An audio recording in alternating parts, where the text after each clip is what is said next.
You're listening to Empire of Rust, the world's first and only Transformers RPG podcast.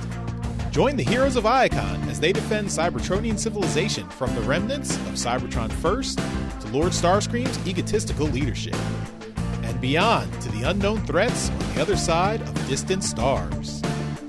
Welcome back, everyone, to Empire of Rust, the one and only Transformers RPG podcast. And we just all of you guys just all leveled up. Not we, I didn't do it. I didn't level up. But all of you guys leveled up. Yeah! Yep. So what level are you guys now? 4? 4? 5? 4 plus 4 plus 5. Yes. We are. I hope we're 8 13 because that's what I leveled myself up to. Yes, you are 8. I was making a joke. It was a poor joke. Don't worry. So let's start this off. Who wants to go first and tell me what you are doing? Pat, why don't you go first? So Carapace took an additional level in Load Bearer. Not a whole lot really changed for me. Just like their standard increase in numbers, like my hit points and armor class and base attack bonus and that kind of shit went up. But I did gain access to a new class feature. And this one's called Seismic Punch. Ooh. And this one's pretty damn cool. So, pretty much if I hit somebody with an unarmed attack, I do more damage. So at this point, I actually do 2d6 damage as opposed to d3. And the target is pushed back d4 plus 1 squares away from me. That's pretty cool. Yeah, it's pretty rad. So, and I could do this multiple times per round. So I could punch twice and hit people and knock them into different directions. So I'm going to be able to do a lot of, battlefield manipulation and knocking people into dangerous things, and it's going to be pretty great. And I gained a new because we're level 8. I gained a new armor slot, so I'm putting in a force field because that's what you do, when you're the tank. That's right. You took a feat early on that lets you boost up the amount of armor slots you have, right? Well, it's the only way you can get armor slots in this, because we're not actually wearing armor, so it doesn't increase with us. But so for every 2 levels I gain an extra slot. So I now have 4 slots. And for those of you who are not aware of how armor works in Starfinder, each armor is going to have a set amount of slots to put equipment and to put upgrades into the interior armor. Some upgrades are so beefy and so expensive that they take up 2 or more. I don't know if they take up more, but at least 2 slots. I think I'm only 2, yeah. So the force field is one of those. There's different tiers of force field, like they can absorb more hit points or they regenerate faster or what have you. The one I have now is fairly low level. I think it's the purple one. Gotcha. So that was the one you got from the Vault of Stars just a little while ago, right? Yep. I'm the only one that can use it because I'm the only one that can do armor upgrades, so it felt appropriate. Excellent. Well, you're going to be a bit beefier than you were before. We're just saying something. Matt, what does an 8th level Magnum and Pythagoras look like? Did you take that outlier dip? Maybe a dip, but I didn't take outlier yet. No. Actually, I did give him another level in Headmaster, which didn't do much because it's just a bonus feat this level. Mm-hmm. But for the bonus feat, I took multiform. Interesting. And I don't know how much I want to show about what he can turn into at this point, because it might be fun to have it be a surprise, or maybe not. All right. But it isn't another building. Ooh, so, it is not. No. All right. I mean, before, in the old rule set, he had multiform, so he could turn into 2 different buildings, but with the new rule set, he didn't need that, so I had dropped it when I redid the character, because with different bays, he didn't need to switch between sensor bay and force field. Right, now all of your stuff is loaded into one building mode, and it just kind of grows and adapts from there. Yep. And Pythagoras actually went up to level 7, so he has another fiendish device he has available at this point. Yeah, the disaggregator gun on the last couple of fights there, that was a surprise to all hell. That was good. That was good. I just took it for the hell of it because it's like, I'm ever going to use this, I may never use this, but if it does come up, it can make a huge difference. And it it came out the same game. So. Took a couple of shots to do, but yep. I think the most important part of that is it works on load bearers too. So, which the load bearer was not aware of. So, yeah, I remember we fought last time we fought a load bearer. I think it was on Metal Hawk Landing. I think. Mm-hmm. Yep, a guy named Harness. Yes. That was a tough fight too, because that was right around the time we like the difficulty kind of ramped up a little bit. Because I've been throwing like really, I don't want to say easy, but lesser stuff your way, and then that was like the big fight where I started pushing it up a little bit more into higher difficulties. Is that the one where I blew myself up? Yes. Yep, you pulled all the grenades on yourself. Yeah. Is there a Transformer called Harvest yet? Harvest. Because if not, I had an idea for one that I think would be. It'll be later, but I wasn't sure if there was already one named Harvest. Combine Harvester. That's a terrifying I don't machine. think so. It's not a name I recognize, but you know what? I will look it up for you. I'm sure whoever's listening will also chime in and let us know. I guess the tough part is there's so many Transformers at this point that probably a good percentage of like the normal nouns are taken. Right. You know? Yeah. To get less well known or less prestigious, like, my name is B-Day, you know. Yeah, it's like anti-disestablishment in Terriatron, you know. And now it's trademarked, patented, as opposed to matatent. Adam, what? While I'm looking up Harvest, why don't you tell me what a level 8 denizen looks like? So you're going to be looking something up while I'm speaking, just completely dismissing what I have to say, so I can say just about anything I want and get away. Sorry, with I wasn't paying attention. What was that? And that's all I got, Mike. So yeah, I'll just mark down those changes that I just spoke about. Full round wink. Full round. All right, so 8th level, Denizen has, of course, increased stamina points and hit points, increased the base attack bonus went up by 1. Her will save went up by 1. The other one stayed the same. Got a couple of feats, one from the overall character level, one as a bonus feat from the Outlier 8th level. And those were durable power, which increases the DCs of all my powers by 2 now, and will increase by 4 at 10th level. Ways to go there. Okay. Wow.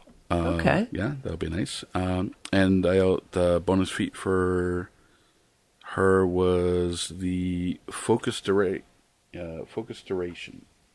which, if I can quote the book here, choose one of my powers and I may use it an additional number of times per day equal to your wisdom modifier, which currently is +5.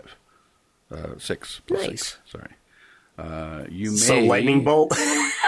choose the ability multiple times. Its effects do not stack. Choose a new power each time you select it. So yes, the lightning bolt is now 6 more times available per day. Jeez. Some of the outlier stuff is nasty. Like, I mean, like I only got to play one for like a couple of levels, but I mean, it was like, you know, when I was playing Caliber X, 10th of his name, you know, can see the potential.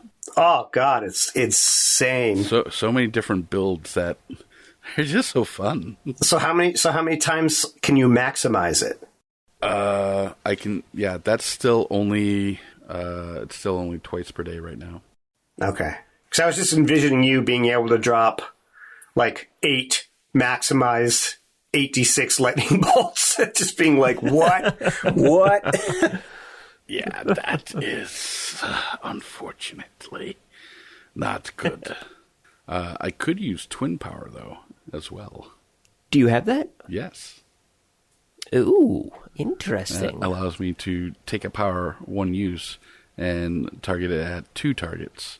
And I can do that twice per day. That's cool. But it can't be the same target. I can't do it twice to the same target. It has to be different targets. Which I'm okay with. If it's a lightning bolt in a line, just target one up front and one behind. You'll get the same one twice. Shazammy. Yeah, the durable power is a good choice, because one thing I found in Starfinder is the save DCs really don't go up like quickly or efficiently.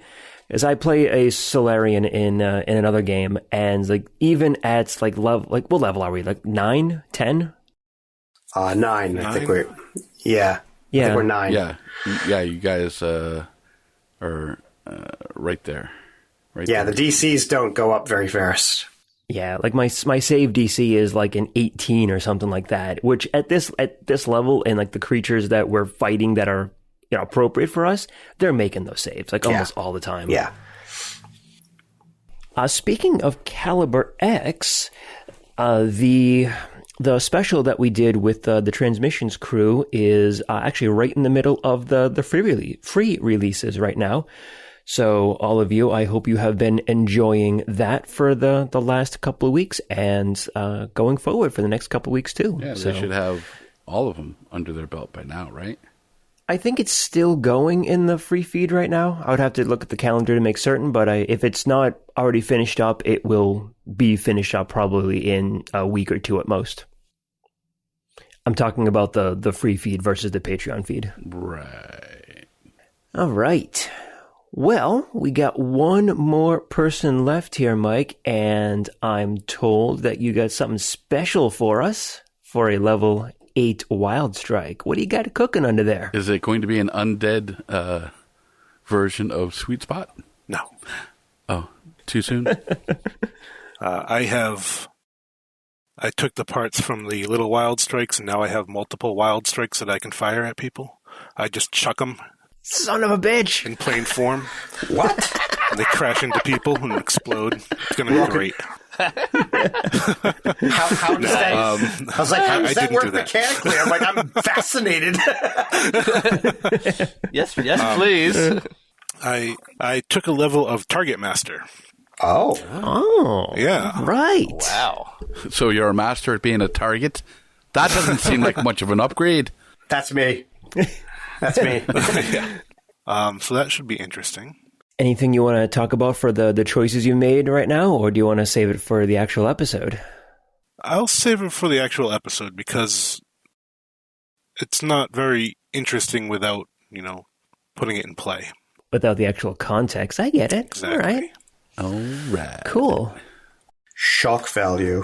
So this will be the first time anyone delves into Target Master, so we're quickly going through all the classes here and actually showing them all off. I think there's only one class left that we haven't touched on, and that was the Power Master, I think.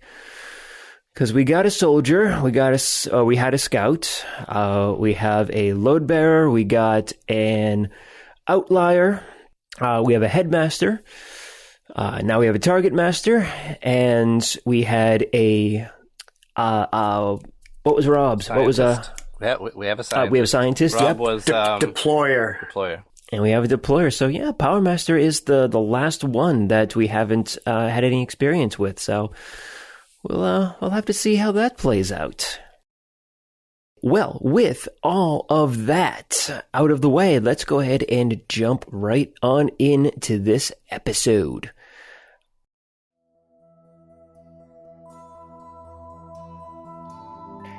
You have finished up everything here in the Vault of Stars, and you have and Wildstrike, you've discovered your lost history. You've discovered, you've figured out that you're a clone now. Yeah, that was interesting. You got your memories back, or at least you were able to get the everything from the computer database back up and get it integrated into your own mind and your own mental state. So yeah, there still feels like a bit of a disconnect, it's like someone else's memories that were inserted into your mind, but you can access everything that you need to for for everything that came before. So yeah. And is he evil now, Magnum? Can you tell me?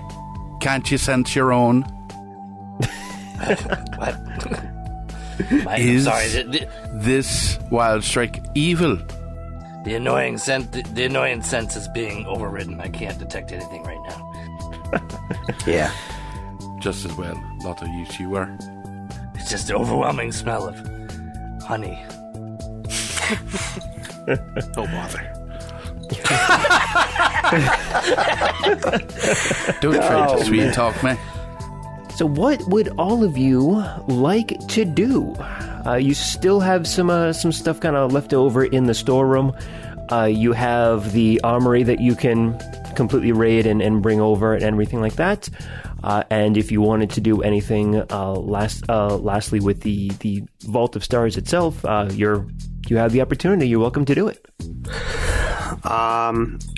I would like. I think we should obviously move over all the stuff, which I think we initiated, and then there's that last room that, like, just before we're about to leave, I think we should tell Denizen that there's all sorts of buttons that need to be pushing, and then just leave her in the dust. I'm not gonna lie, that might work. Yeah, I mean you're predictable at this point. Well, if we could get that gun out of the room, could we fit it on the ship? Yes. Oh, that X-cannon that you found up there. Yes.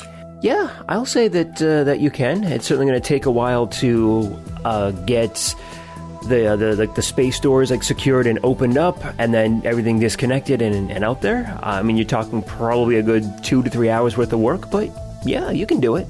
Don't you have some sort of cool super science? I don't know if it'll work. It doesn't last very long. What are you talking about? Well, let's see. I'll give it a try. I mean, we should probably disconnect everything first so that it's a discrete object. Yep, okay. But then I'll be able to just pick it up and run it over, and then it... All right, let's see. What's going on here? What's happening now? All right, once we disconnect that big old gun, I'll sit on your shoulder. Carapace, and I'll hit it again if it starts to get big. I'm going to use my mass displacement gun on it, which will reduce it by 2 size categories for 1d2 plus 1 rounds. 1d2 plus 1 rounds? Yes. Okay. That's not a lot of time. I'll just sit on the shoulder and hit it every round. Well, maybe I should do an engineering check to see whether this will work at all. That's a good idea. I got a 34 on my engineering check.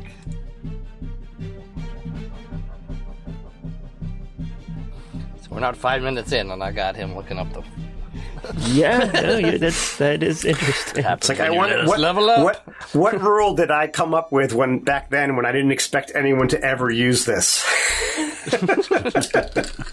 Well, it's reasonably well defined in combat terms, you know. Yeah, sure. Yeah, you're right. It is. But combat is measured in, 6-second increments. I mean, just It's think all the about rest of the time that you have to worry about. Just think about the utility of being able to fucking shrink things to 1/16 of their size. Like, yes, we've all seen Ant-Man. No, I'm not even talking like superhero, like just moving furniture. Like, you know? Oh my god. Collecting hordes of stuff. Moving. Like, all you need is you'll never ever need more than one closet. But Well, does it anyone ever retain see, its mass, though? That's the important question. no, this is mass displacement. It's not size clearly. displacement. I mean, unless you want to nerf your own creation. Wait, so you're not shrinking the gun, you're just making it lighter? No, I mean, he's just being an asshole. Well, that would be fun right, too. here- That would be pretty useful. It's not heavy, it's bulky. Okay, here's what I'll rule on this one, because I wrote it with the intention of like shrinking Transformers down specifically, because that's why the time was so low on it. So I'll readjust something later on for it. You say it's too big. I mean, that's perfectly fair. Well, the thing is, like, if a Transformer was this big, it would work on him. He would just get a save for it. Yeah. So, but no, for today, I'll say this works. I may make some adjustments afterwards, but All right. That reminds maybe me of like something. You're not setting a precedent. You're allowing us to do it, and then you'll decide later when you actually have time. Got it. exactly. Actually, that reminds me of something rather large and sort of pun intended. We found out that this base is alive, but we were waiting till we got everything done and got all hell off of it before we tried to wake it up or communicate with it. Also, good thing you disconnected the gun. As a discrete object, yes. Actually, sorry, let's, so what let's was your- disconnect all the guns, shall we? I thought we did that. Aren't all the drones dead? The only thing that's left are the Just in traps, case right? there's anything left. All right, so Pythagoras, you take a look at this, and then you know your own equipment, you know your mass displacement gun here. You think that if you separate out this object, separate out this gun, so that it is a completely separate and distinct piece from the rest of the base, you think you can get it to shrink down. But as you figured out, it only lasts for 1d2 plus 1 rounds. You're going to need to keep on hitting this thing every 12 to 18 seconds. Run faster, Carapace. I imagine you probably want to turn gravity off in this room as well, so you have an easier time kind of pushing it out into space. And you contact the Steel Haven and have the ship kind of pull up alongside the asteroid. And like I said, it takes a bit of time to do. It probably takes like a good, hour or two to get everything like disconnected, shrunk down, pushed through. But yeah, you do manage to push that gun out into space and out into the Steel Haven's waiting cargo hold. When they turn the gravity back on, and boom, right onto the ground. Nice. All right, we have stolen the biggest gun for you, Carapace. If you remember, it was an X particle cannon, or it was an X laser cannon. That's what it was. Yeah, it was. I'm firing my lasers. I gave you the stats for it a while back, but I can look it up for you if you need them again. Yeah, if there's anything that attacks the cargo hold right now, well, we might need it. We just gotta get a lot of glue and stick it to the outside. So yeah, Carapace, your big thing was getting that gun out of here. Cool. Magnum, what about you? Magnum and Pythagoras, you guys want to do anything in particular before you head out? Relieve. I mean, I want to determine how to communicate with the base and if I can wake it up, but not actually do it until we're ready. Until we actually leave, everyone's off. All right. I want you to make a computers check. No, I'm sorry, an engineering check and a life science check, because these are going to be kind of mixed together a bit. So you said it was an X laser cannon? I believe so, yeah. What is it now, then? Now it's a Y laser cannon. Oh. That's pretty nasty. All right. I think I'm going to need as much help as I can get for this check, so anyone else know engineering, let me know. I'll start to raise my hand. And I will not even acknowledge your existence. I can aid. Let's see what I got. And I added 2. I think it is time to use my new Magnum's new alt form, because it will help. Ooh, all right. He changes from a building to an electronic fedora. Pythagoras puts him on, and it has all sorts of little tools and like sensors and meters on it. That's amazing. One of That which is amazing. Are you a thinking cap? Yes, I am, and you'll hear that in your head. What the blazes? That's exactly what you think. It's good for interrogation too. I'm looking around for Magnum because I hear him. Ooh, I am the ghost of that that honey hive that you saw and you didn't, maybe I shouldn't, but you couldn't resist, and all those poor homeless robo bees don't have anywhere to go. I am your conscience. Where the hell are you, Magnum? Can't fool me. Apparently I already am. All right, there's got to be something wrong with my sensors. That's the minimum. I can see everyone else, so they're not malfunctioning that bad. It's cloaking. You learned how to cloak yourself, didn't you? You little Yeah, keep going. bastard. So just walk us through this here, Matt. What did you turn into? Well, it's a hat, but it's a device, and it has quite a number of different functions. One of which is an engineering tool, which will help an engineering role. You can use half my character level to check. Ah. And the other one is a mental... What is it called again? Exactly. It is called a mind link circuit. And Interesting. And I can use sort of electronic telepathy for 30 feet. And I also can try to get information out of people if you put me on their head. Technopathy. Yeah, basically. There's a few other things too, but... That is awesome. That's how Perry the Platypus always defeats me. You're really scary sometimes, Matt. Wow, the device is it's really cool. I was like, it's like I get all, by getting another form, there's all sorts of interesting things you gain. That was the other thing too. Like the extra. I think that was the one last thing that we really didn't have. No one has played yet, because we had. We have vehicle alt modes, we have animal alt modes, we have a building alt mode. Actually, I don't think anyone has played... Well, no, we've had bits and pieces of people playing weapon formers over the... Caliber was, over the course. Yeah, sort of exactly. Have one now with the Target Master doesn't really count, but yeah, I guess what sort of does.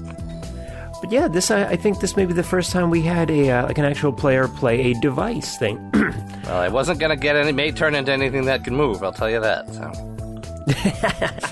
Steadfast. You have a brand, and I appreciate you sticking to it. Let's see what I just run down the capabilities, just so we all know what's going on now. He has a research module, which it can negate damage reduction or resistance from other opponents. Or I can identify weaknesses and resistances and damage reduction with no roll, which I thought was appropriate. That's cool. For sensors. A comm jammer. Finally. Which does what it does what exactly it's supposed to do. A computer terminal, which basically he functions at a computer at a tier of half his character level, which I'm not sure exactly. Not much. Or not very. There's a couple things you can do with that, but there's probably more than just what's in the book. Construction tool, and the aforementioned mind link circuit. So it's pretty badass. I will make my engineering roll, because that's where this all started. So that engineering roll, that's just like an automatic thing. Can you also aid as Magnum Hat? Probably not, because it's not, I don't know. I don't think you could aid twice. But, well, it depends on what kind of bonus it is. Actually, you probably could. You probably could. An aid is an untyped bonus, I think. The thing is that, someone uses the tool, so he can actually do... A device former can actually do their own actions, separate from what someone else does using them as a device. So you can be used as a tool, but then you can also take a standard action to aid somebody. Yeah, or do something else, assuming you don't need to move at all. So... That's awesome. Yeah, the idea behind the device formers was very similar to weapon formers and the building formers. You're giving up a lot of self-determination for a lot of bonus utility. Yeah. Well, that was the thing. Is weapon formers at mid to high levels are insane. They can be in the hands of a nobody and they'll rip through you. And if they're in the hands of somebody halfway skilled, it's obscene. So the idea of that being applied through skills, that's very exciting. Yeah, I mean, it's a very powerful device. Right. So can I aid another again? I think Carapace wants to wear the hat. I thought you just aided me. I thought you just gave me +2. Right, but you just said when you failed, and then you were like, "Oh, now I'm going to transform and do this other thing." Like, no, you I didn't. I didn't fail. I didn't do anything at all. I didn't give the number. Oh, okay. Then yeah, I then haven't 2. failed. Yeah, I just figured I'd use that. No, I don't deserve the hat. I'm already wearing the pants, so. And the hat can read your mind, so. Yeah.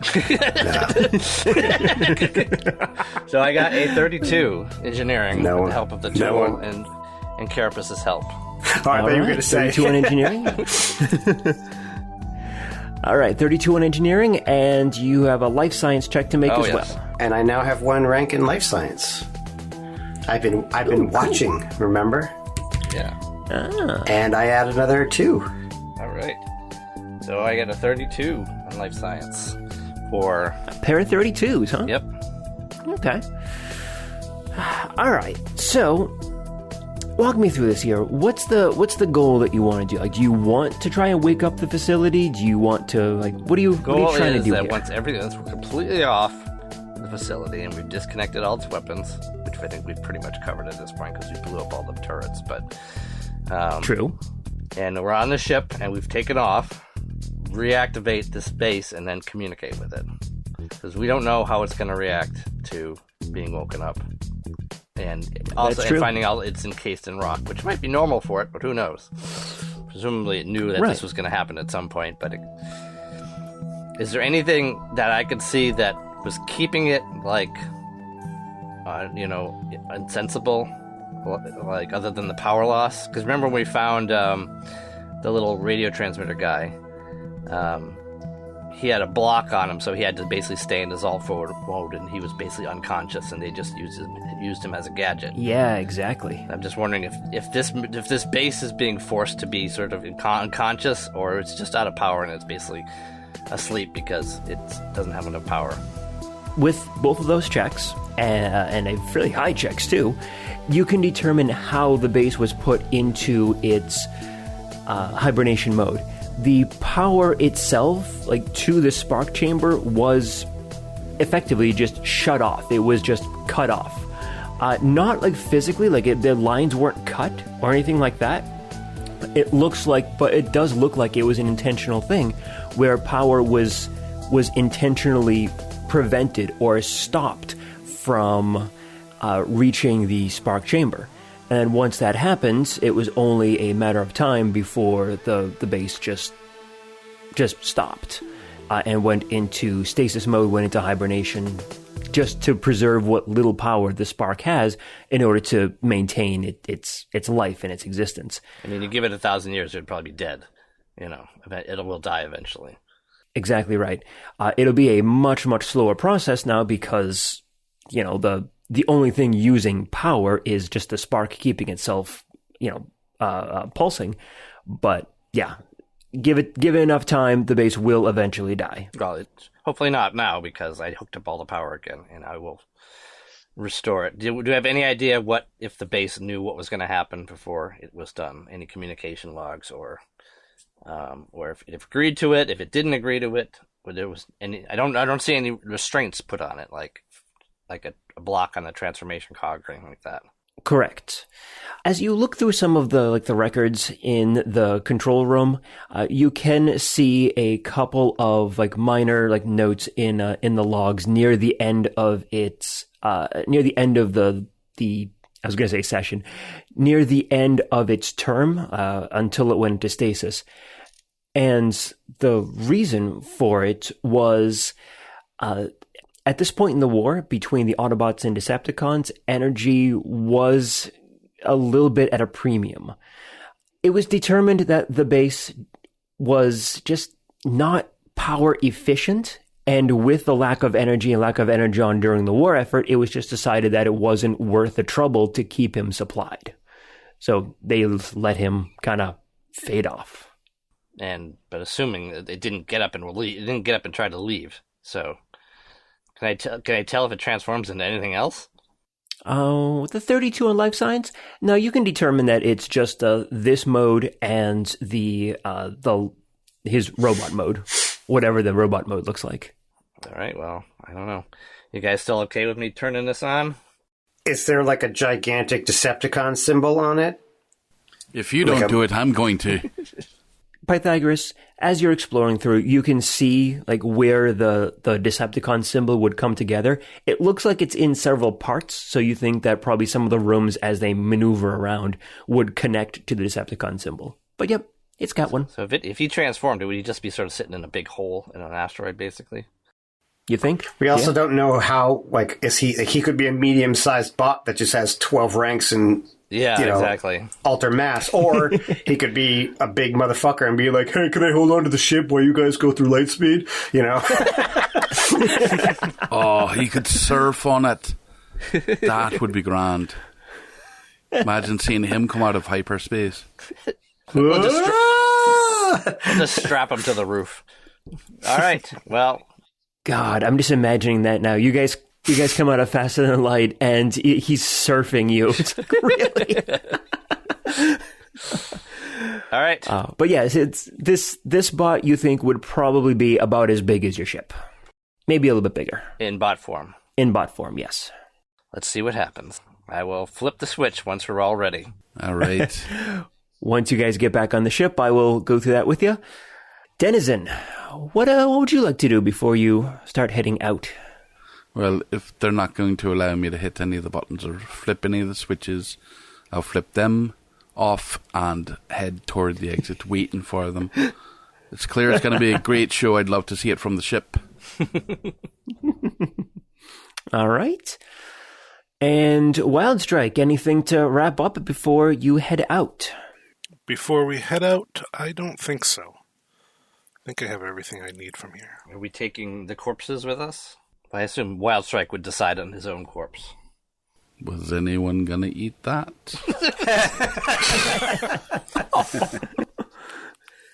Honestly, I would want them to be completely destroyed. Oh, okay. Oh, interesting. All right. Even my previous body. Even the ones you liked? Yeah. Huh. I don't want them to be used as clone fodder again. No skin off my back. Do you want their symbols? Yeah. I'd take that. All right, I'll detach the symbols and I guess find an airlock. And this is the second time I've done this. Pythagoras is getting very experienced with kicking corpses out of airlocks and then having them blow up. Do we just have like a kind of like a, we're on like a huge ship. Like, don't we have like a recycling device? Like they have like a protein recycler, like whatever the equivalent is of for. We all run on Energon. I mean, this is how like UPBs are made. Like you grind it down and... You do have a medical bay on the ship, so yeah, you could easily do that. Also, I think Magnum becomes a medical bay, so you could probably do it inside him if you wanted. Recycle. I don't know if he's going to recycle entire bots that way. Well, I mean, I was just like, it just seems like I guess I figured that we're beyond the point of like literally putting a bomb on a body and then throwing it into space. Like, like we could disassemble things Viking, down to like Viking. Yeah. But I mean, it's sort of a tribute, though. It's sort of symbolic too. Well, I don't know. If you guys want to do it the ordinary way. Your guys' call. I was just throwing out an idea. Well, Wildstrike is your idea, so you get to choose. What do you want to do? Do you want to have it just blow up? Do you want to recycle them in a medical bay? Do you want to just strap them to the back of the thrusters before you hit on FTL? I was going to say, I was thinking awesome. That. Alien Queen, man. Alien Queen. Well, every soldier deserves at least a wee bit of respect, even if they were fighting on the wrong side. A soldier is a soldier, no matter what. Aren't you a Decepticon? I am. Yeah, I'm fine with blowing them up. All right. I'll get something suitably large and explosive.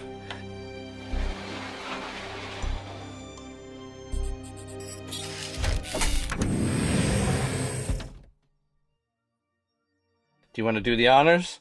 Absolutely. Yeah, once Magnum gets it ready to go, Wildstrike will take the controls for the detonator. So we have Tremor and Tiltfire there, right? Mm-hmm. Tremor, what was the other one? Well, yourself and Beacon. Beacon. What's the other guy? Beacon, right? Beacon. Aye, Beacon. Okay. Not to be confused with Bacon. Don't forget, Beacon was a dick to you. You hated him. Yeah. We should just tie him to a chain and just drag him behind us through space, like we had just gotten married or something, you know? Or steal his head and find the clone. By Carapace, is that a proposal?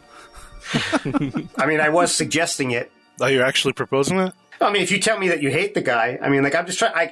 I don't know. Would that be disrespectful? Like, for a Transformer? I mean, I guess that feels pretty disrespectful. Yeah. I would say that would fall in that area. Yeah, I would say you it's not terribly ambiguous. You know, or you could just drive by his clone and throw the head out the window. You know, you would have no idea what the hell's going on. That must suck. If somebody you hate is also cloned. We'll gather the bodies up, and Magnum rigs them up to explode, whatnot. Yeah, so Wildstrike will say just a brief thing before setting off the explosion. Beacon, I didn't like you, but you didn't deserve this either. Tremor, Tiltfire, you were good soldiers, and we all deserved better. Alright. Here's your send-off, guys. And then hit the explosion. Boom. I'm conflicted because I feel like there should have been bagpipes playing. We're in an airlock. It wouldn't work. You have to fill them with air. You need to turn into bagpipes. That also would be conflicting. So, Denizen, taking a device former next level? Aye, I might. But not for bagpipes.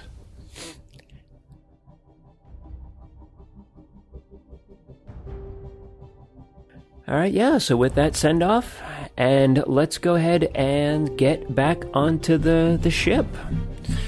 You head out of the Vault of Stars back onto the landing pad. The Steelhaven has come back after grabbing the X-laser cannon. And all of you get back onto the ship. Silverlode asks how the mission went. How'd the mission go, guys? Oh, it was a cracker, it was. We come up through this one room, and there are these, like, things that come out at you, and we were bashing left and right, and they were all over the place. We were spread out all over the place, and the place was grand. It was really, really large and massive. Just a twisting, turning wreck of passageways and rooms, and lots of the doors were locked. No one could hardly get through them, but I blasted one clear into the room there. It was magnificent, to say the least. Sounds like a fish story to me. No, it's a bear story. Definitely a bear story. It's on this door that was this big. It was the size of a door.